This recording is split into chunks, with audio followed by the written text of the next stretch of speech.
You're rolling. Okay, sweet. Now I'm gonna be nervous because you're here, but it's fine. You're good. Okay, yeah.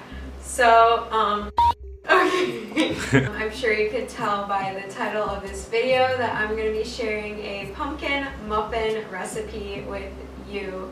So, no hesitations, let's just hop right into it. You're going to start by preheating your oven to 425 degrees. I'll have all of the ingredients listed for you, but you're going to start with 1.5 cups of oats pulsed finely in a high-speed blender. I use a Vitamix blender, but really anything works. 1/2 cup of buckwheat flour, 1/2 teaspoon of salt, 1 teaspoon and 1/4 of baking soda, and then 1/2 teaspoon of baking powder.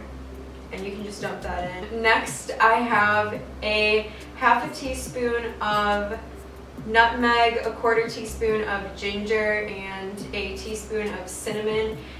If you don't like ginger, you can use less. If you like ginger, you can use more. I think I only used 1/4 teaspoon because I'm not super into ginger, but it is a pumpkin recipe, so you're gonna want to go for those flavors. You can throw that into your dry ingredients, and you don't even have to give it a stir. We'll do that in a minute. So those are your dry ingredients ready. On the side here, I have 1/2 cup of coconut sugar. I like coconut sugar because it's unrefined, so it's not as bad for you. And then I have 1/2 cup of oil. I'm using grapeseed oil. I usually use coconut, but it actually really doesn't matter what you use. Truly, whichever you prefer. And then you're going to add 2 eggs. So you gotta crack them. And just do that.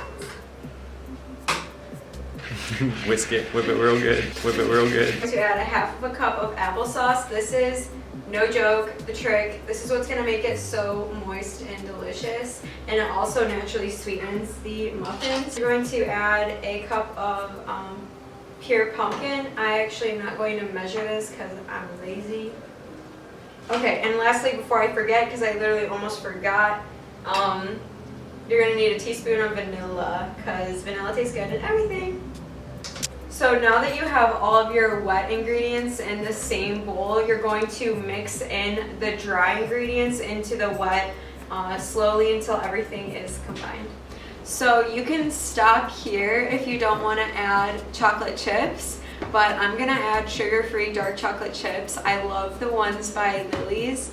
They taste really good and they're sugar-free, and I'm pretty sure it's an eco-friendly brand, so I love them to death. And I'm going to throw in 2/3 cup of dark chocolate chips in there, which is really good. You are going to want extra chocolate chips too to put on top, or you can actually put extra in the batter like I just did. I did 2/3 cup to be modest, but I know myself, I'm gonna want more chocolate, so I put more in there. You can do, whatever you like. The whole bag? Probably about 1 cup of chocolate chips. If you like We started with 1 cup. No, we started with 2/3 cup. Oh, it's so definitely 1.5 cups. Yeah, no. This oat flour and the buckwheat flour combination does have a tendency to stick to liners and stuff, so I always recommend putting a little bit of oil on the bottom, and you're going to fill them almost all the way to the top. Sprinkle the topping on and some extra chocolate chips, and then throw it in the oven for about 16 to 18 minutes, and I'll show you how they look afterwards.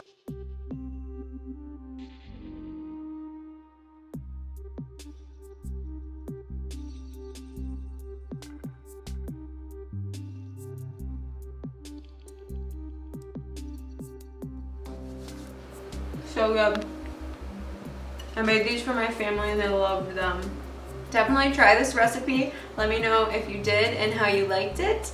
And I will see you in my next video. So awkward.